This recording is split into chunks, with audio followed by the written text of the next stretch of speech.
إعداد الأخضر الرجوي.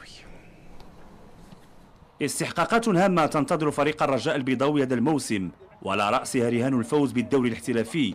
تعادل الفريق في المباراة الافتتاحية أمام المغرب التطواني ستدفعه للبحث عن أول فوز له في الموسم يوم الأحد المقبل أمام الوافد الجديد اتحاد الزموري للخميسات. الاستعدادات تمر في أجواء مثالية بعد التحاق كل اللاعبين الذين شاركوا الأسبوع الماضي سواء مع المنتخب الأول أو المحلي، والكل واع بحجم المسؤولية.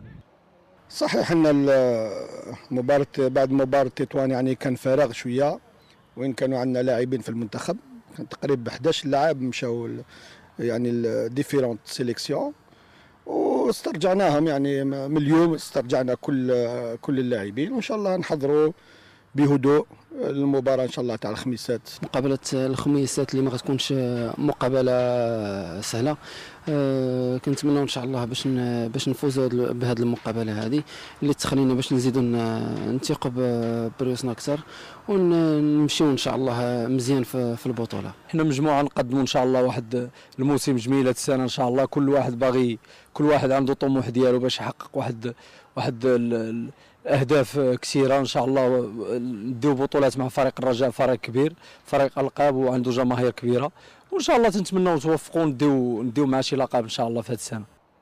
4 مباريات هامة تنتظر النسور الخضر في أقل من أسبوعين، 3 منها ستكون بطعم الإثارة والتشويق، وهي تخص الكلاسيكو المرتقب بين الرجاء البيضاوي والجيش الملكي في منافسات الكأس والدوري الاحترافي، ما يتطلب مجهودا بدنيا من اللاعبين للاحتفاظ بالتوازن المطلوب وتحقيق النتائج المرجوة.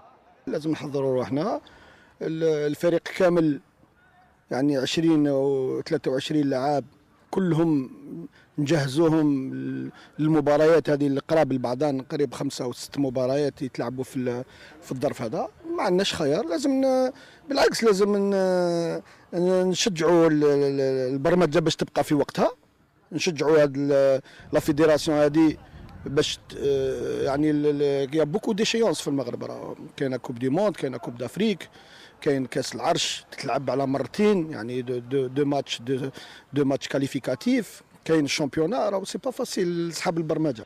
هي رهانات كبرى تنتظر فريق الرجاء البيضاوي ومعه الجماهير التي لا ترضى الا بالنتائج الجيده لحصد الاخضر واليابس ولتعويض الموسم الماضي الذي مر بلا محصول ايجابي على مستوى الالقاب.